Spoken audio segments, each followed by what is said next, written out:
Biggest question I get when somebody comes in is, how much horsepower can you get me?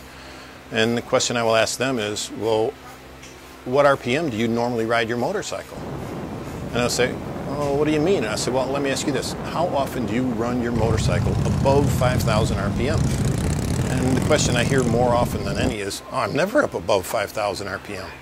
So I say, okay, let's forget about a high horsepower number because you're never riding up there. Let's concentrate on that lower torque RPM range where you do your riding that will give you a lot of performance down there.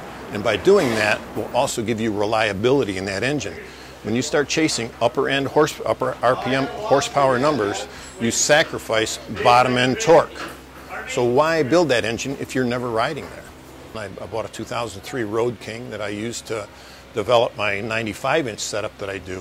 It's a setup that with a good exhaust system will make 100 pounds of torque and 100 horsepower, yet drives like almost like a stock bike, still gets really good gas mileage if you ride it right.